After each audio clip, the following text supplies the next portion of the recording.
Saudações, boa noite, sejam todos bem-vindos a mais uma edição do programa Semana aqui com o Salomão Moiano.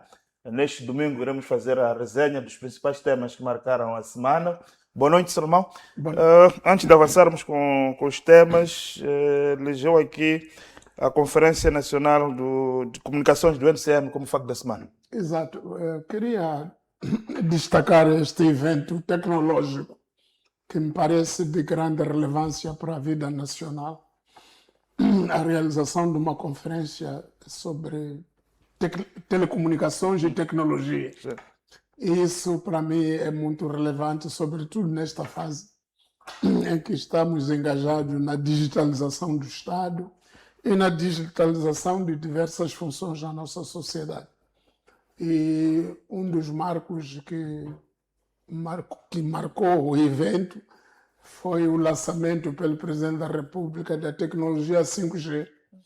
O anúncio do lançamento da tecnologia 5G por parte do chefe do Estado, e que me parece um patamar bastante elevado na melhoria das comunicações a nível nacional. E no mesmo âmbito também houve a inauguração e a entrega do Centro Tecnológico de Telecomunicações, que foi entregue ao INGD para previsão, melhor previsão do tempo, melhor previsão dos eventos extremos que têm fustigado o nosso país. E foi entregue ao Centro Operativo Nacional de Emergência, o CENOE, e pareceu que é um investimento bastante significativo e bastante oportuno, e acho que isso vai ajudar bastante na mitigação dos impactos negativos das ocorrências extremas, tais como ciclones, tempestades tropicais e outros eventos climáticos que têm fustigado o nosso país. E penso que é um contributo bastante importante para a nossa segurança nacional, como Estado, segurança nacional, como país situado nesta área bastante vulnerável a eventos extremos. Exato. E, de facto, o NCM parece uma das poucas, digamos, instituições que sempre está imune a escândalos, sempre parece estar a cumprir com aquilo que é o seu papel. Exato. Não, por acaso tem havido uma liderança interessante, tem havido muita evolução no desempenho das funções, na realização de coisas, de eventos concretos. Sim. Mas sem grandes alaridos, sem grandes barulhos. E estamos a crescer em tecnologias. Somos dos poucos países com comunicações mais claras aqui na zona, a nível regional. E isso não é dito por nós, é dito por outros analistas internacionais quando se comunica com Moçambique. Então eu penso que estamos no bom caminho. É preciso continuarmos a investir e continuarmos a avançar e continuarmos a investir no capital humano para melhor desenvolvimento da tecnologia e das telecomunicações no nosso país. Exato. Salomão, então fica aqui esta nota aqui desta realização da 5ª Conferência Nacional de Comunicações, do NCM, liderado pela engenheira Helena Fernandes, que culminou com os dois eventos que Salomão aqui destaca, a questão do lançamento do 5G, mas também essa questão do investimento feito pelo NCM para o Centro de Telecomunicações para Operações de Emergência foi entregue ao NGD. Então, Salomão, avançamos para os temas que marcaram a semana. O primeiro tema que vamos analisar aqui desta semana é, sem dúvida, a realização do primeiro congresso da Namola, que como estava previsto, é eleito Venâncio Mondlane como seu primeiro presidente. E como é que olhou para este congresso, a logística, os próprios debates? Como é que o Salomão faz, antes de avançar para a especialidade, no cômputo geral? Não, achei que foi bom. Foi tranquilo, foi pacífico. Realizou-se num clima de alegria, de euforia, caracterizado por marchas públicas e manifestações de júbilo por parte dos militantes daquele partido, e em particular dos militantes residentes na cidade de Nampula. Esses que se destacaram mais em marchas, em comícios, em danças, em várias atividades culturais e até dedicou-se o primeiro dia, o dia da abertura, praticamente foi todo ele fora da sala, né? Foi em comício, foi fora. E penso que realizou-se. O mais importante, na minha opinião, era realizar-se um congresso participado, como foi este, com delegados de todo o país, delegados de todos os distritos de Moçambique. Portanto, é mais um partido que trilha pela senda da unidade nacional e pretende conquistar o seu espaço dentro do mosaico político nacional. E como primeiro passo, eu posso dizer que conseguiram. O partido conseguiu fazer um congresso bem sucedido, um congresso bem movimentado, com mais de 50 convidados nacionais e outras dezenas de convidados internacionais, dos quais vários fizeram intervenções virtuais e outros até estiveram a fazer intervenções presenciais. Portanto, houve esta abertura de chamar pessoas de fora para virem transmitir a sua experiência, também para virem encorajar, dar mais encorajamento ao novo partido. E penso que, desse ponto de vista, foi um grande sucesso. E já entrando na especialidade, começamos com a questão que marcou o debate ao longo da semana, durante aqueles dias, os números alegadamente coreanos que coroaram o presidente Venâncio Mondlane. Mas estava há previsto. algum problema Não ser há. o único candidato? Tem algum problema? Eu não vejo que seja. Pronto. Eu tenho experiência dos congressos da Frelimo. Nos congressos da Frelimo, as únicas vezes que na Frelimo há candidatos, aliás, o único congresso que teve mais do que um candidato foi o primeiro congresso da Frelimo, em 1962, que tinha o presidente Mondlane, o Ria Simango e outros, acho que era o Paulo Guambi, Paulo Guambi não, o Paulo Gumano. Então, que queriam também ascender ao cargo de presidente. Os outros congressos têm havido uma reafirmação da solidariedade e do apoio ao líder, que é o líder que está aí. Agora, a Frelimo tem tido eleições, quando se trata de candidatos a presidente da República. E já teve em 2001, quando foi o presidente Guebuza eleito como secretário-geral, em 2002, quando foi eleito como secretário-geral no Comitê Central, e que teve como candidato o Pacheco, outro candidato era o Pacheco, Helder Muteia, até o Chomera Jeremias, foi também candidato. E teve em 2013 também candidatos a candidato presidencial. Então também foi o Filipe Nunes, foi o Pacheco mais uma vez, Luísa Diogo e uma série de outros também. E o Vaquina, o Clementino Vaquina, o Alberto Clementino Vaquina, que era primeiro-ministro, também foi candidato a candidato presidencial. Então, nesse fórum há disputa. Mas no Congresso em si, tivemos agora o 12º Congresso, na Bantola, em 2022. O presidente Nussi não teve adversário. Tivemos outros congressos anteriores, o presidente Guebuza não teve adversário. O presidente Chissano nunca teve adversário para a liderança da Frelimo. Então, penso que é normal. Agora, o Venâncio, eu acho que não toda a gente que está na Namola, podemos dizer que está na Namola por causa do Venâncio. Seria um pouco esquisito. Aquele que convidou todas as pessoas para ali e surgir alguém dizer que eu quero desafiar a liderança desse senhor. Eu penso que há de chegar à altura em que há de haver quadros dentro da Anamola para desafiar o mentor da ideia do Anamola. Diferentemente da maneira como surgem outras organizações que podem surgir da associação de várias mentes. No caso da Anamola, surge exatamente por causa do Venâncio. Então, é bom que se reconheça isso. Até achei um pouco estranho ver uma capa de um jornal, acho que foi o Semanário Magazine, em que aparece um cidadão chamado Novinte, Raul Novinte, a dizer que, Era essa questão que eu queria... que foi descartado, foi excluído porque ele era candidato à presidência e queria desafiar. Mas também, bom, primeiro Novinte nós o conhecemos como membro da RENAM. Não sei como é que um militante de um partido vai se candidatar no outro partido para a liderança daquele partido. Então, há uns 2 meses, acho que apareceu como grupo que queria enfrentar o Suf Mamad, queria reestruturar a RENAM, uma coisa assim. Ele trabalha com esse grupo do Mchanga, esse grupo que quer desalojar o Suf Mamad. Ele até era uma espécie de coordenador do grupo a nível norte, da região norte.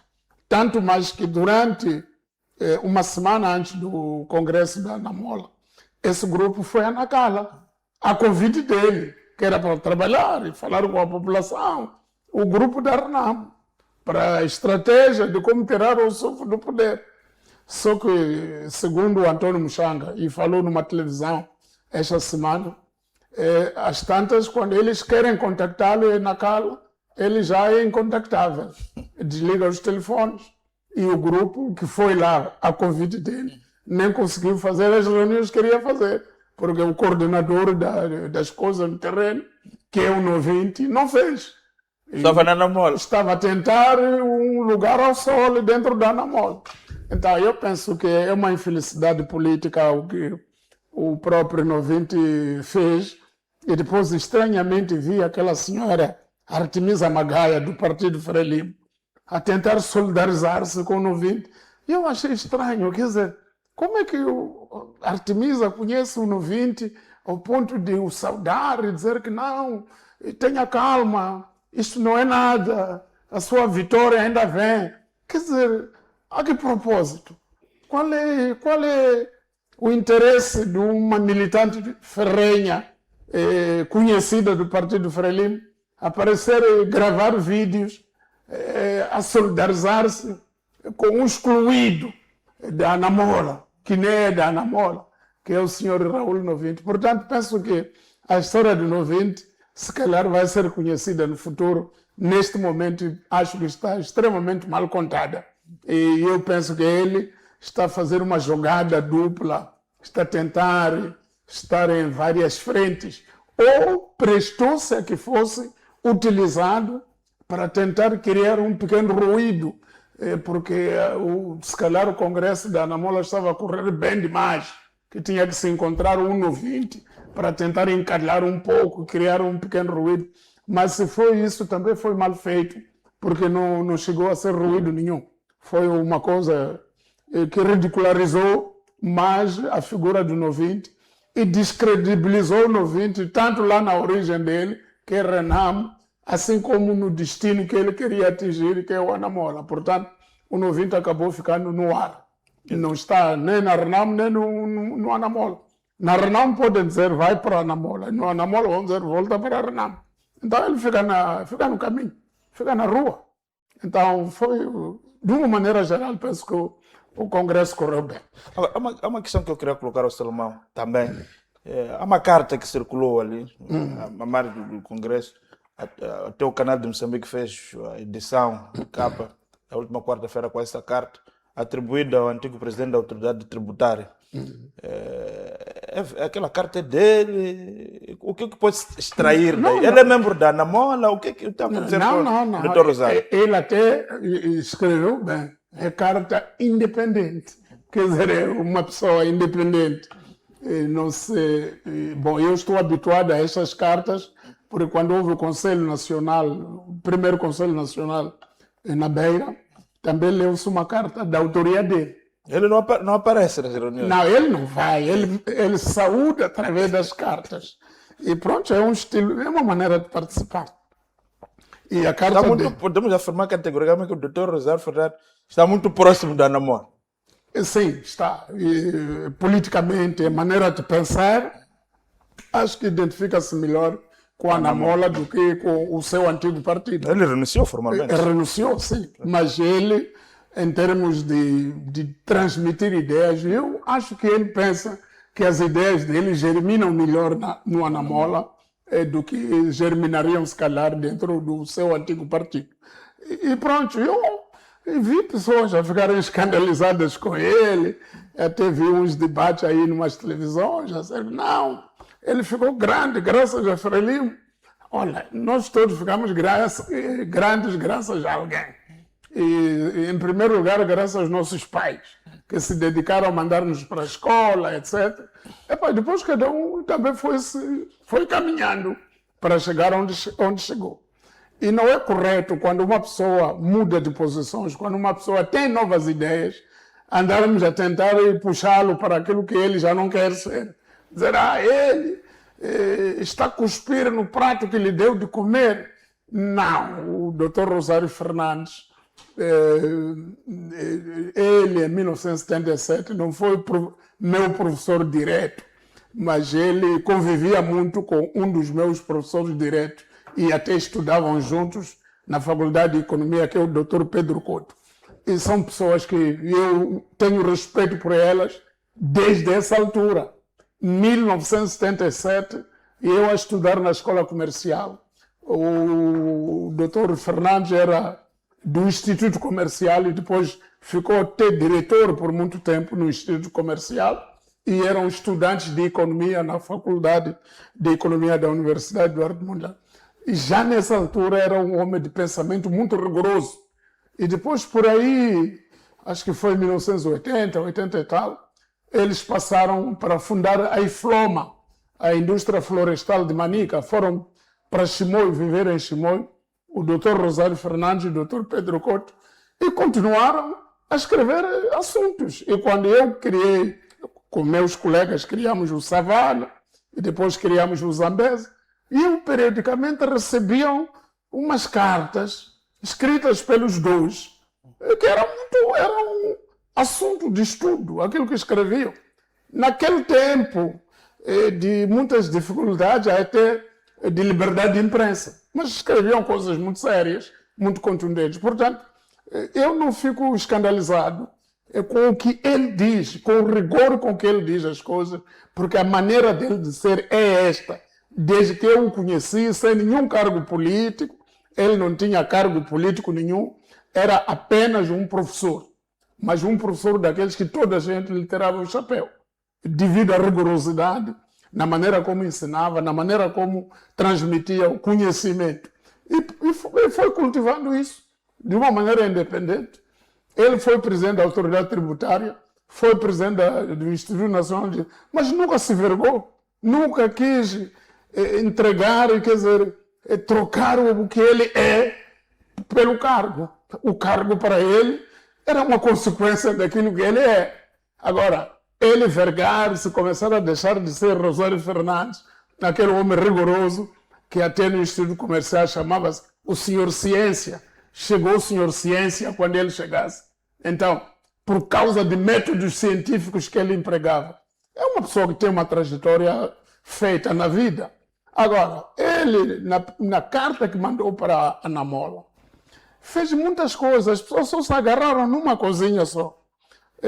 E também estava a interpretar mal. Porque ele estava a dizer que, para o Anamola, não se distraiam. O vosso principal inimigo, neste momento, é Frelimo. Mas não estava... Depois eu ouvi um colega nosso que estava a falar numa televisão, a dizer que o Rosário Fernandes disse que o principal inimigo do povo moçambicano é a Frelimo. Não, não disse isso. Disse que para o Anamola, o principal inimigo, não se distraiam, não andem nas lutas entre partidos da oposição. Esta acusa Podemos acusa Renamo. Diz que saiam disso. Concentrem-se no fundamental. O fundamental, o vosso foco, é aquele adversário que está aí à frente. E é verdade, é isso mesmo, o principal adversário. Se calhar não é inimigo, mas é adversário político forte. É do Anamola, é a Frelimo. Assim como o principal adversário político da Frelimo neste momento é Moçambique, é a Anamola. A Frelimo nem está preocupada se a Renamo elege outro ou se o Sufo continua. Isso não é problema, porque a Frelimo já sabe como trata a Renamo. E também não está preocupado com o Podemos. Pelos vistos, o Podemos não é muito diferente em termos organizativos daquilo que é a Renamo. Então pronto, mas o partido que claramente, sem estar no Parlamento, sem estar nesses fóruns todos onde os outros estão, está-se a destacar pela sua linha vertical, é o Anamola. Então, o doutor Rosário não está nada equivocado, na minha opinião. Estava a saudar o Congresso, estava a dizer, em termos organizativos, como é que se devem comportar, em termos de ética, como é que se devem comportar, em termos de postura, como se devem comportar. Então, deu uma série de sugestões que, se eles quiserem, até podem transformar aquilo numa pequena brochura para estudar no dia a dia. E como um documento fundamental para a estruturação do próprio partido dentro do rigor que se recomenda no documento. Portanto, na sua opinião, só para fechar É uma consultoria científica, até, com muitos dados científicos que podem ser aproveitados não só por Anamola, mas por outros até, que neles foi endereçada a carta. Exato. Então, só para fechar, então, na sua opinião, esse congresso da Anamola marca, digamos assim, uma viragem política, se comparados com os outros partidos? Marca claramente. Com a representação parlamentar que não reúne, não... Sim, temos partidos que até têm verba do Estado no Parlamento, recebem dinheiro, não conseguem nem fazer um Conselho Nacional, e o Congresso deles discute-se durante 5 anos. Vamos fazer Congresso. Não há condições. Quer dizer, não é que não há matéria, não há condições. Tudo fala de dinheiro. Mas está aí um partido... E como é que o governante consegue financiar este partido? Estamos a ver ali mais de 400 pessoas. Sim, numa logística. Como é que porque alguém dizia também que mas o governante precisa dizer onde que arranja dinheiro. Sim. Achas que há mão externa a financiar o Anamola? Não. A pessoa que anda a insistir nisso, eu conheço. É um tal de analista que anda aí. Sempre, tem que dizer, tem que fazer prestação de contas. Enquanto ele, esse analista, também pertence a um partido que nunca fez prestação de contas. Os partidos onde é que arranjam dinheiro? Quer dizer, nós começaríamos pela Frelimo, que o partido maior é mãe dos partidos. Onde é que arranja dinheiro para fazer tanta pomposidade? Hás de ver agora em Chimoio, em agosto, a máquina que vai estar lá, o brilharete que vai ser aquilo, o festival de luzes que vai haver ali no centro de Gondola. Como é que vai ser? E onde é que arranja dinheiro? É preciso dizer também. Agora, não exigir prestação de contas num partido quando você vive num partido que também não presta contas. Então, onde é que arranja dinheiro o Anamola? Eu acho que para arranjar dinheiro um partido, basta ser sério. Se você é um partido sério, que muitas pessoas acreditam que você traz soluções, traz mudanças, as pessoas entregam dinheiro. Está aí o caso Forquilha com o Nuvunga. O Nuvunga diz, estamos condenados. Não sei, o povo é que vai pagar. O povo em 2 dias contribuiu 1 milhão de meticais. Por quê? Para dizer que o Forquilha não é nada. As pessoas acreditam mais no Nuvunga. Quando as pessoas, estes aqui moçambicanos, acreditam em ti, dão-te tudo. Dão combustível, dão dinheiro, dão carros, dão tudo. Então é preciso acreditar na causa. As pessoas que financiam a Anamola, e até dizer que vamos continuar a financiar, são moçambicanos, são pessoas que têm dinheiro aqui em Moçambique. Então, há muita gente aqui em Moçambique que não quer falar, porque sabe quais são as consequências disso, mas pode apoiar. Há edifícios que já deram a Anamola em todas as províncias. A Anamola tem sedes em todo o país, mas há partidos que estão aqui há 40 anos, não conseguem uma sede, nem na capital. Aqui na capital, não sei quantos edifícios a Anamola tem como sede.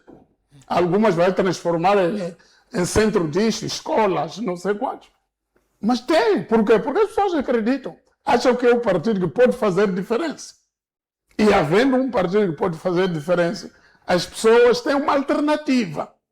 Em vez de estarem sempre obrigadas a dizer que gostam de uma coisa que às vezes não se identificam, eles têm onde ir. Portanto, eu acho que essa questão de financiamento, se nós queremos problematizar o financiamento, então problematizemos de início. Vamos começar atrás, não agora. na chegada no Congresso de 2026 que a Anamola fez em Nampula.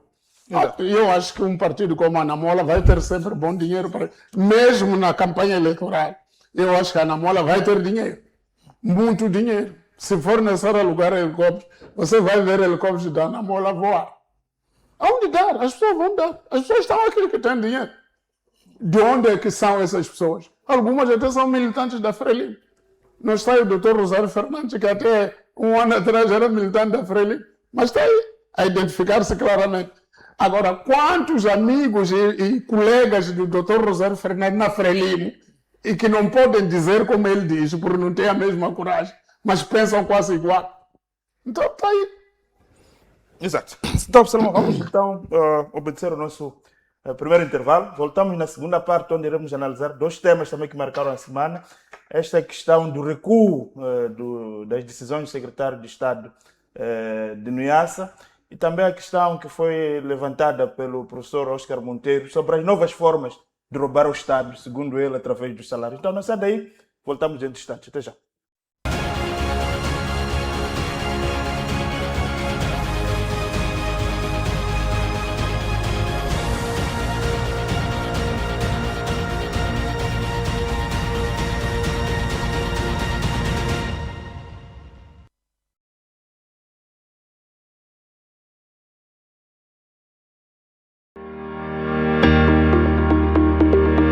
Moçambique será palco de um dos maiores encontros internacionais dedicados ao setor da saúde. A Mozambique Medical Expo 2026, segunda edição.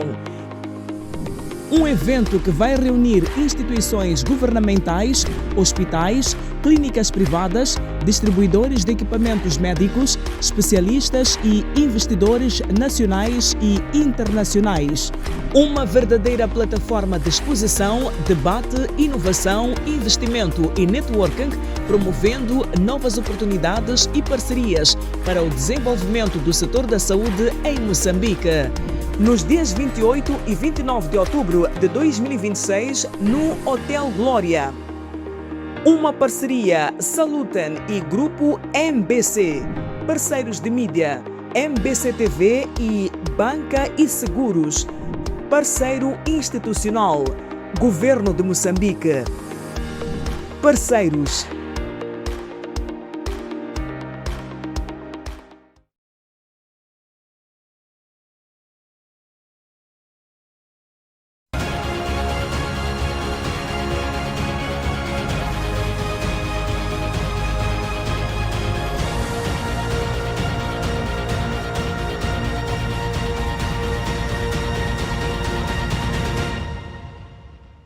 Estamos de volta então para a segunda parte do nosso programa, a semana, aqui com Salomão Moiano.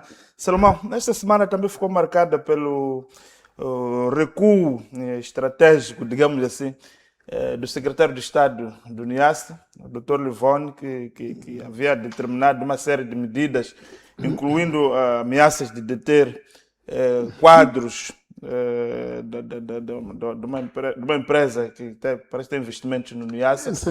É uma organização WCS. Que anunciou que qualquer tentativa deles por colocar os pés deviam ser imediatamente detidos. O secretário, através de um comunicado de imprensa, anuncia a revogação, digamos assim, não sei se chamamos de revogação, mas pronto, das decisões. Foi obrigação do governo central? O que aconteceu? Claramente. É que não é possível, a partir do Niassa, você legislar. E nós dissemos aqui na outra semana que isto aqui exorbita as atribuições e as competências de um secretário de Estado.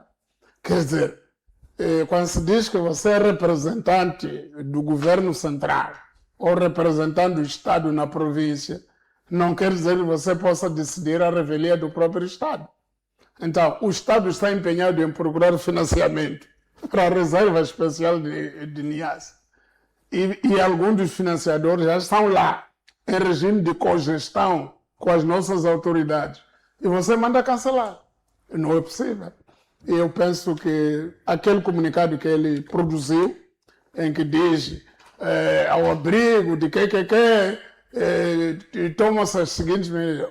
É revogada a suspensão, quer dizer, é levantada a suspensão, é levantada a suspensão. Quer dizer, aquilo tudo é uma desautorização dele pelo governo central, porque aquelas medidas não podem caber a um secretário de Estado na província sem uma prévia coordenação com as estruturas centrais. Portanto, estava claro, e dissemos aqui na semana passada e antepassada, que aquelas medidas tomadas exacerbavam, extravasavam as competências de um secretário de Estado na província. Portanto, não eram da competência dele. E depois, o tom com que essas medidas foram anunciadas, eu até disse, bom, eu fui do tempo do governador Aurélio Beneto Manave. Depois do Beneto Manave, nunca ninguém, nem noutra província deste país, tomou aquele tipo de medidas. Aquelas eram as medidas do governador Aurélio Beneto Manave. Houve o Dr. Gaspar Zimba Nampula que tentou imitar, até me expulsou a mim da província. Mas quando me expulsou, eu fiquei expulso, vim para Maputo, 2 semanas depois caiu ele e eu voltei para Nampula. Portanto, não resolveu nada, me expulsou num comício, mandou-me ficar à frente e disse, está expulso da província. Epa, expulso da província para ir aonde? Epa, vai para Maputo, de onde veio? E eu disse, pronto, vim para Maputo, apresentei-me ao ministro, só que meia volta caiu ele, o ministro até me perguntou, queres voltar a Nampula? Eu sim, voltei para lá outra vez. Então, esse tipo de medidas públicas, enérgicas, draconianas tomadas num comício, esse tempo já passou. Você não pode, sendo um dirigente, que se o fulano colocar os pés na província, recolher para a cadeia. Não é assim. Qual é o processo? Vamos recolher a ele ao abrigo de que processo? Aberto aonde? Em que instância se encontra esse processo? E quem tem competência para mandar prender é o secretário de Estado. Onde é que estão as atribuições, as competências dele de mandar prender pessoas? Não tem. Portanto, é que aqui quando a gente fala Estado de Direito, as pessoas pensam que o Estado de Direito é uma canção. É uma canção, é um verbo, é uma expressão bonita para você falar. Não. Estado de Direito é uma conduta, é obrigação de uma conduta de se conformar com a lei.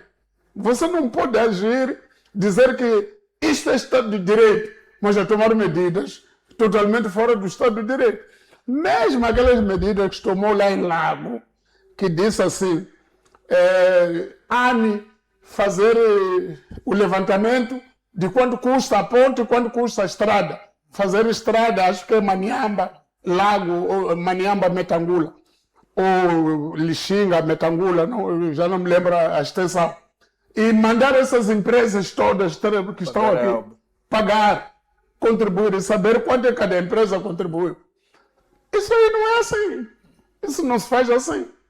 Aquelas empresas têm obrigações fiscais que pagam ao Estado moçambicano para, com esse dinheiro das obrigações fiscais dele, o Estado moçambicano reparar a ponte, reparar a estrada. Não é eu pagar imposto ao Estado e meia volta alguém vai dizer, você tira dinheiro já de construir a ponte, enquanto paguei o imposto. Não faz sentido. Essas medidas todas podem parecer revolucionárias, mas não são cabíveis num ordenamento jurídico democrático e que se rege pelo princípio de legalidade. Salomão não corre o risco de ser acusado de estar a combater um jovem dirigente que está a dirigir o bem? Eu até digo a muitos, até já falei num encontro com dirigentes do Partido Frelimo, eu a dizer que, de todos os secretários de Estado que vocês têm, o único que eu gosto dele, porque toma decisões, é aquele. Mas só que aquele não pode exacerbar o seu âmbito. E ele sempre disse a eles também, na minha opinião, está mal colocado como secretário de Estado. Aquele devia ser governador numa província e dirigir a província. Algumas das medidas que ele toma deviam ser tomadas pelos governadores provinciais. E combater a corrupção, tomar as medidas e fazer tudo isso. Mas aquelas medidas de âmbito de um estadista que ele tomou, não pode, não cabe a ele. Não, são superiores a ele. porque ele está ali a depender dos órgãos centrais. Ele não pode extravasar as É um competências. representante, não é necessariamente uma autoridade Não, decisória. ele é um representante que até pode coordenar com as autoridades centrais. Epá, perante isso, o que é que fazemos?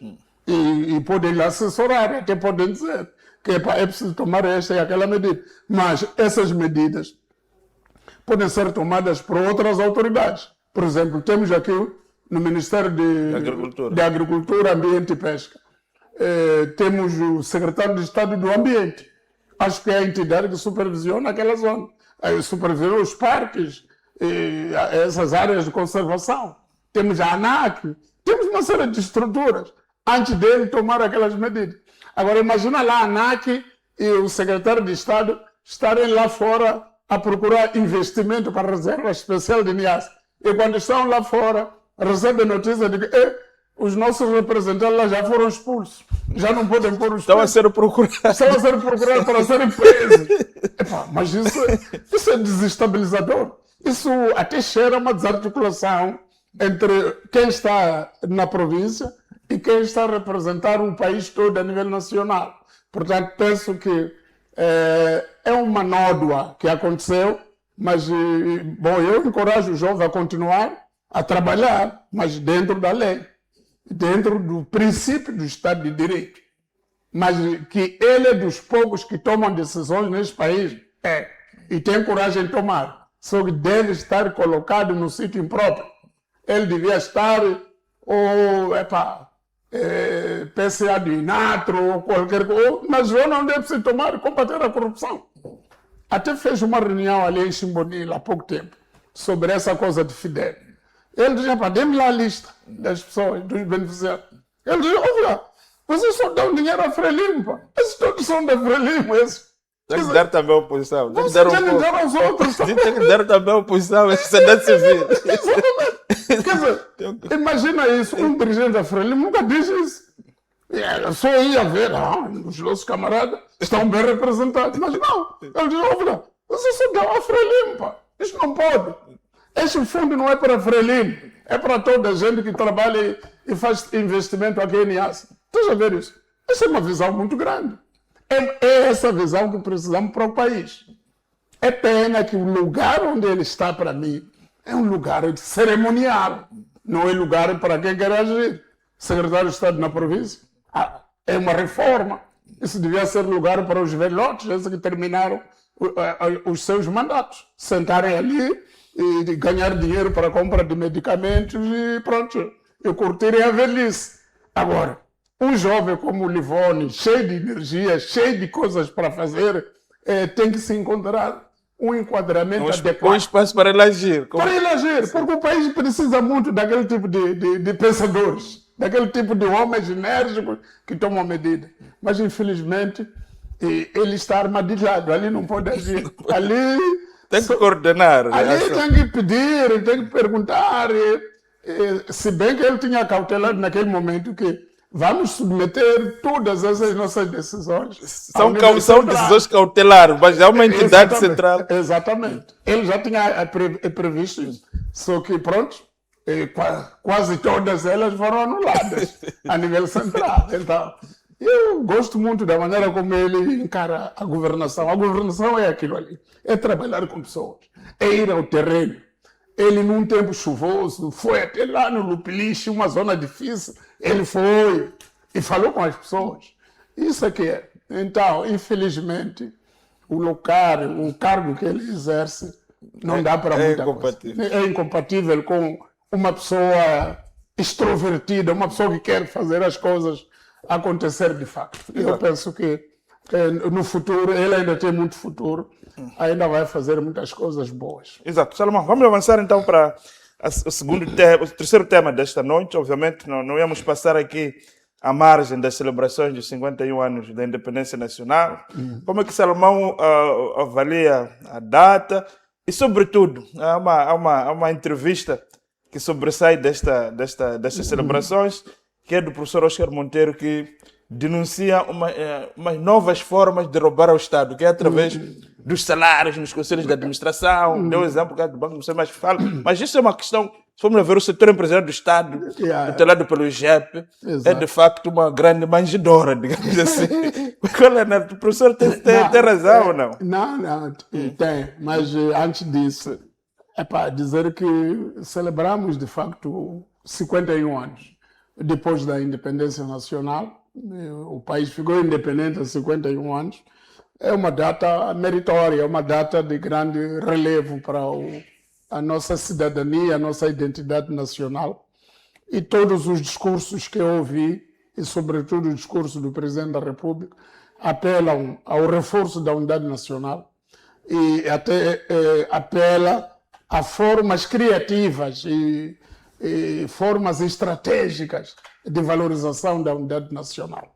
E isso é muito bom, é muito importante e penso que a linha é essa, continuação da luta pela unidade nacional, termos uma unidade nacional, combater os fatores que atentam contra a unidade nacional, nomeadamente o terrorismo, a corrupção e outras formas novas de criação de dificuldades para que o país marche rumo a uma verdadeira independência econômica, uma verdadeira estabilidade. Mas, de toda maneira, o país está no caminho certo. Agora, há muitas outras opiniões que foram surgindo, falaram vários, até o presidente Chissano falou, alguém falou aí, foram entrevistados vários, mas esta entrevista, esta afirmação do Dr. Oscar Monteiro, muita gente gostou e eu próprio gostei bastante, porque há momentos que nós ficamos naquela de que será que nós somos os únicos que nos indignamos contra determinadas coisas? Os outros estão calados porque concordam. E agora veio a resposta de uma pessoa com muita credibilidade, com muito peso, muito mais peso do que as nossas opiniões, que é um dos libertadores da pátria, que diz, não, isto é uma nova forma de roubo ao povo. Estamos a roubar o dinheiro do Estado sob formas disfarçadas, de salários. E é verdade. Mas, Delmiro, você imagina um administrador não executivo, num conselho de administração qualquer aqui, a ganhar 280, 300 mil meticais, mas não trabalha lá. Um administrador não executivo ganhar 10 mil dólares numa empresa onde ele nem vai, participa em 4 conselhos de administração alargados num ano. Quer dizer, por ano é preciso 4 vezes, mas mensalmente está a entrar valores de dinheiro na conta. Isso é roubo ao governo, é roubo ao Estado, isso é roubo ao povo. E aqueles senhores do Conselho de Administração do Banco de Moçambique, do governo do Banco de Moçambique, a ganhar aquelas exorbitâncias todas, mas a fazer o que ninguém outra pessoa possa fazer. E ainda ouvi um senhor numa televisão ali, a dizer, epa, aquilo ali deve estar-se a pagar competência. Competência de quê? Estudaram onde? Estudaram num sítio onde não tiveram professores. Então era levar os professores deles, colocar ali, do que levar os alunos deles. E se formos a ver, nem todos foram brilhantes na escola. E qual é a escola que eles estudaram que ninguém mais aqui em Moçambique estudou? Não existe isso. Não há isso. Aquilo ali são esquemas de alguém conseguir ganhar dinheiro sem fazer muita coisa. Porque os membros do Conselho de Administração, o que é que faz? Qual é o trabalho essencial que faz? É tomar decisões, é deliberar. Os executores não são eles, tem diretores, tem departamentos, tem várias. É deliberar. Então, eu penso que é preciso sermos razoáveis e sermos éticos do ponto de vista, sabermos que alguém neste país ganha 3, 4 milhões de meticais no mês. Mas quando ele vai para casa, passa por ruas totalmente esburacadas, quando abre o telejornal, vê crianças a dizer que a minha turma é naquela árvore ali, a minha sala é aquela árvore ali. Já vejo uma árvore transformar-se em sala. A minha sala é aqui. Aonde? aqui na árvore, aqui embaixo, é sala. É sala de um país civilizado que tem 51 anos de independência. Não faz sentido. Não faz sentido que a gente acumule dinheiro em um conjunto de poucos espertos e em detrimento de uma população total. Então, eu penso que a linha do professor Oscar Monteiro está muito correta.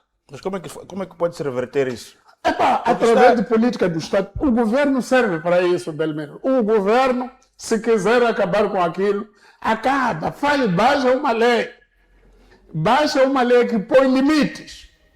Os limites, tem que haver limites. Agora, os funcionários, o governo do Banco de Moçambique vai se auto-imular. Quer dizer, aquilo que quiser se dar, vai se dar. Não! O governo faz uma norma que limita os ganhos do membro do Conselho de Administração do Banco de Moçambique, quanto é que ganha num ano. E não passar isso num ano, legalmente. Agora, ganha aqui, tem salário dele como administrador do banco, tem salário de coanha, tem salário de da Revimo. Não pode, não é assim. Eu penso que o objetivo das pessoas que estão no topo da gestão de um banco central não é fazer a acumulação primitiva de mas essa questão dos salários não é só no Banco de Moçambique. Não é Banco de Moçambique só. Estou a falar do setor empresarial do Estado. Essas empresas... Até empresas falidas. Muitos desses comentadores que eu conheço na televisão estão a receber 300 mil meticais. É empresa onde nunca puseram os pés. Mas como assim? Como assim? São administradores não executivos. Se eu conheço eles, eu sei em que empresas estão. Estão a receber salários em empresas públicas, mas não trabalham lá. De manhã acorda, vai fazer outras coisas, mas vão buscar salário nas empresas públicas. A única coisa que denuncia que eles, tem que justificar. É a maneira trabalhada como às vezes opinam. Quer dizer, você vê que ele não tem razão, mas tem que dar a entender que a coisa não pode ser assim.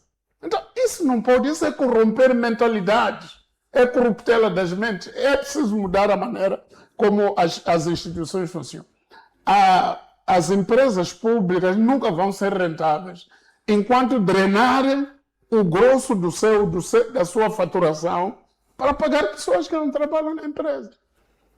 Não pode. Isso é errado. Não podemos continuar a pensar que isso é bom, porque ganhamos bem. Não. Podemos encontrar forma de todos ganharmos bem, mas sem lesar nenhum setor.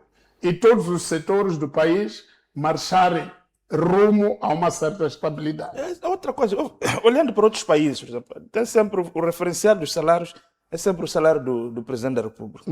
Nós aqui em Moçambique temos uma coisa muito estranha, que o Presidente ganha muito menos de pessoas nomeadas por seus subordinados. É uma coisa muito esquisita. Mas era isso que eu estava a ouvir do Dr. Maleance. O Dr. Maleance repetiu que a partir da TSU não haverá um salário acima do salário do chefe do Estado. É o limite, é o referencial máximo. Mas não é o que aconteceu depois. O salário do presidente está muito abaixo do salário de qualquer PCA, que nem é nomeado pessoalmente pelo presidente.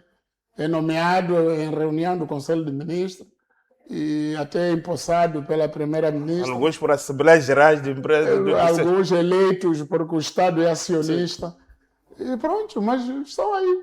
E às vezes empresas com prejuízo, que somam prejuízo todos os anos. Mas o salário do PCA e do Conselho de Administração nunca entra em prejuízo. Então isso é errado. E eu penso que tinha que haver uma maneira de indexar o salário ao desempenho do órgão. Se a empresa não alcançou os indicadores previstos de crescimento mínimo necessário, então os salários dos seus dirigentes não podem crescer. Tem que se manter ou reduzir, de acordo com a percentagem do prejuízo que a empresa sofreu. Então, uma empresa sofre prejuízo, vai à falência, mas o que nunca vai à falência é o salário dos seus administradores. Não fica bem. Está errado. Está errado. O resultado, estamos aí. temos gestores quando terminam, depois vão para a cadeia, depois vão para onde. Quer dizer, mas ganharam muito dinheiro ao longo daquele tempo. Afinal, estavam a gerir mal. Coisa pública, uma coisa que pertence a todos. Então, eu penso que é preciso rever a legislação nesse pormenor. Exato. Então, Salomão, vamos então avançar para o nosso segundo intervalo. Voltamos na nossa terceira parte, né, para olharmos para aquilo que foram as perguntas que foram colocadas pelos nossos internautas ao longo da semana. Então, não sai daí, voltamos dentro de instantes. Até já.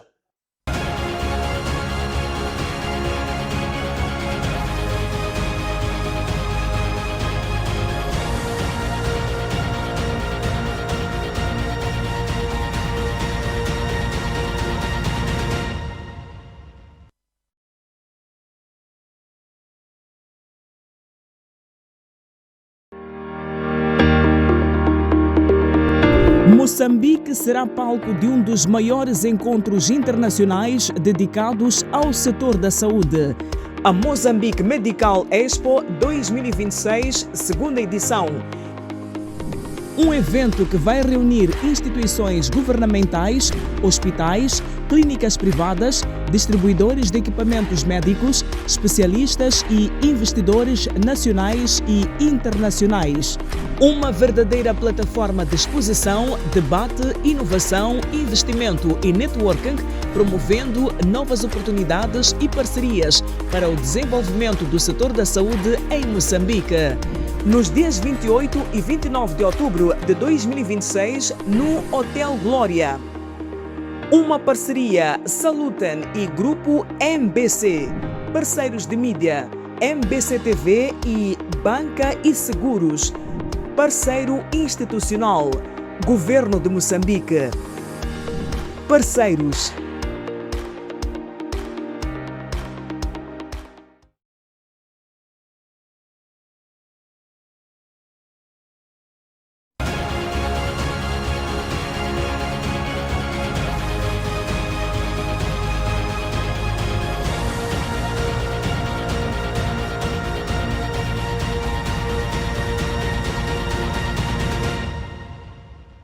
Estamos de volta então para a terceira e última parte do nosso programa Semana aqui com o Salomão. Então, nesta terceira parte, como tem sido habitual, vamos responder às questões que os internautas colocaram nesta rubrica Salomão Responde. Salomão, então, queria aqui colocar as questões foram aí colocadas pelos nossos internautas, começar pelo James Zimila. Quero saber do Salomão, considerando as frequentes críticas que são colocadas sobre a alegada influência do Poder Judicial, do Poder Político no Poder Judicial, qual seria o melhor modelo de designação dos magistrados dentro dos órgãos jurisdicionais para garantir maior independência, imparcialidade e confiança pública na justiça? Bom, na semana antepassada falamos um pouco disso na sequência das sugestões do Procurador-Geral da República, de que tinha que haver um modelo misto e não só os titulares de cargos mais altos na magistratura judicial e do Ministério Público serem apenas nomeados pelo Presidente da República. Tinha que haver um sistema de eleição pelos pares e depois sujeitos à ratificação do Parlamento e, caso sejam ratificados, serem empossados pelo Presidente da República, mas sem direito de os exonerar. Então, esse seria o modelo que eu também acredito que pode ajudar.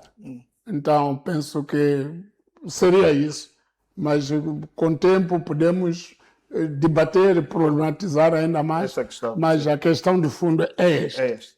Vamos avançar então para o internauta Ralph Kaundri Makanza. Ele manifesta preocupações em relação ao aeroporto internacional de Maputo e com esta prisão do agente das alfândegas. Ele pergunta, acha que esta detenção vai expor toda a rede logística da droga e dos seus barões ou apenas entretenimento, já que o Cernic é seletivo em divulgar as identidades dos implicados? não apenas nesse caso, mas como em outros casos que assistimos. Como é que Salomão olha para essa questão da droga nos nossos aeroportos? Não, E portos também. quer dizer, os nossos aeroportos e portos são autênticos entrepostos de passagem de droga que vem de várias paragens. E depois, foi detido esse funcionário esta semana, esse das alfândegas, para se juntar a outros 3 ou 4 que já estavam detidos, na sequência da descoberta nos armazéns ali de uma droga que passou pelo aeroporto, de 3,7 toneladas de droga, avaliada em vários bilhões. E foi detido mais um das alfândegas, que se supõe que ele colaborou com a chegada e o armazenamento dessa droga. Pronto, mais tarde há de saber quais são os trâmites futuros. Mas é que nós já estamos a esquecer que há 2, 3 meses atrás, quando se deteve o grupo Humberto, falava-se do cartel de Sinaloa, de pessoas detidas, mexicanos, moçambicanos. E depois o assunto já não se fala mais. Depois ficamos entretidos com a morte de Humberto e pronto, parece que já o assunto era Humberto. Então passou Humberto, nunca ninguém mais fala da continuação daquele assunto. E, em que fase se encontra? Quais são as demarches investigativas à volta do mesmo assunto? Porque esses casos de droga não é só aprender. É preciso aprender, investigar e dar seguimento. Agora, só dizer que foi detido ali no aeroporto de Maputo, acho que já foi detido 1 milhão de pessoas. Semanalmente é detido alguém. Mas depois, o que é feito desse alguém detido no aeroporto? São detidos, depois manda-se para ali.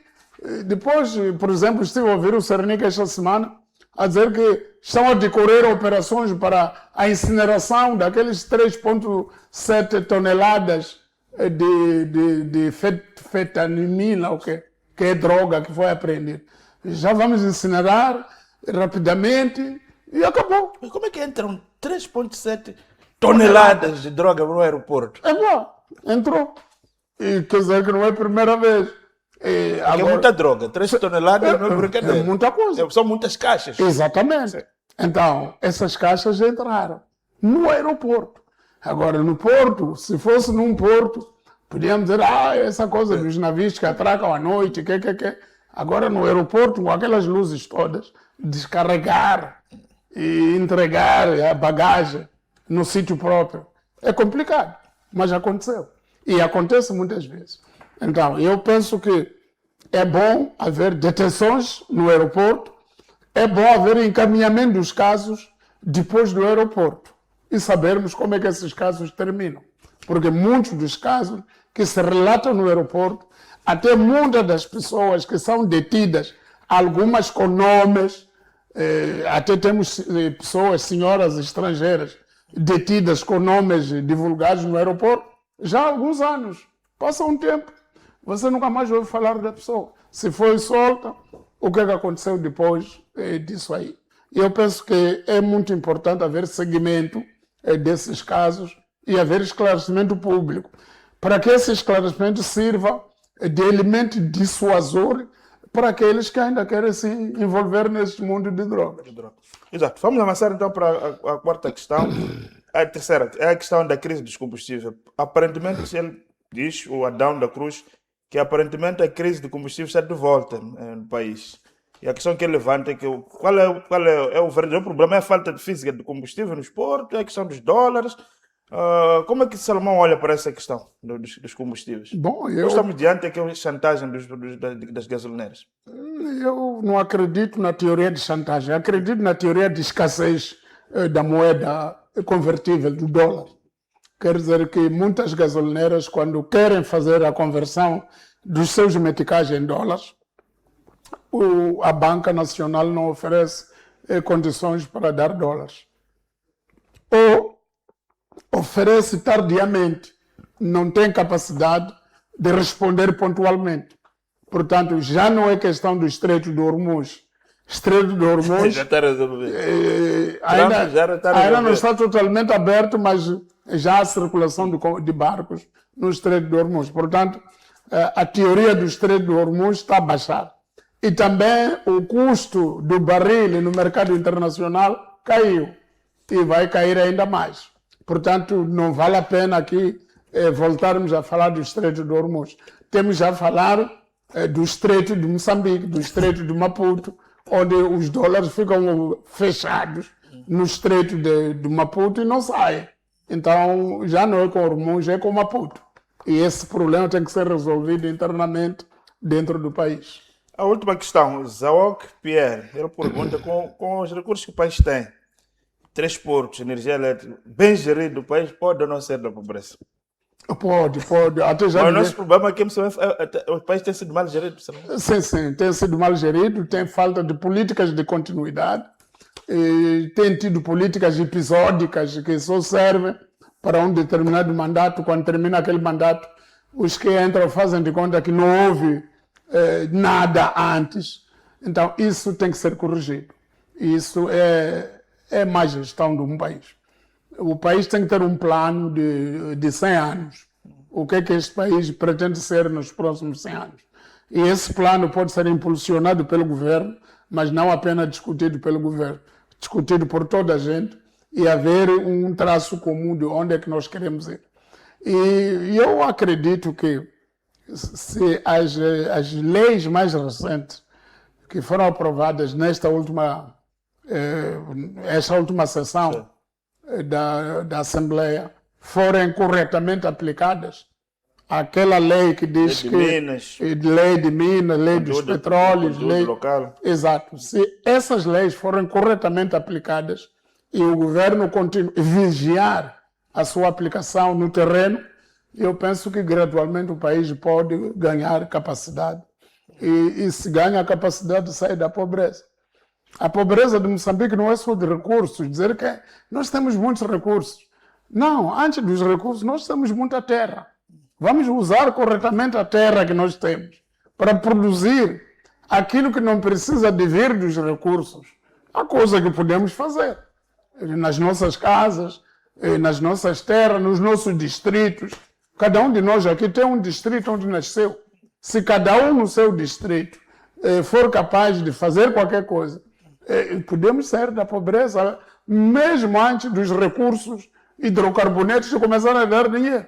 Então, há muitas formas de vencer a pobreza num país que não é só olhar para os recursos. Temos recursos, mas quem explora os recursos não somos nós. São aqueles que têm um capital intensivo, têm muito dinheiro para explorar os recursos. Mas há outros recursos ao nosso alcance que, bem capitalizados, também resolvem o problema da pobreza do país. Exato. Então ficam aqui as notas desses nossos internautas. Queremos agradecer por este envio dessas notas. Então foi assim que fizemos a rubrica Salomão Responde.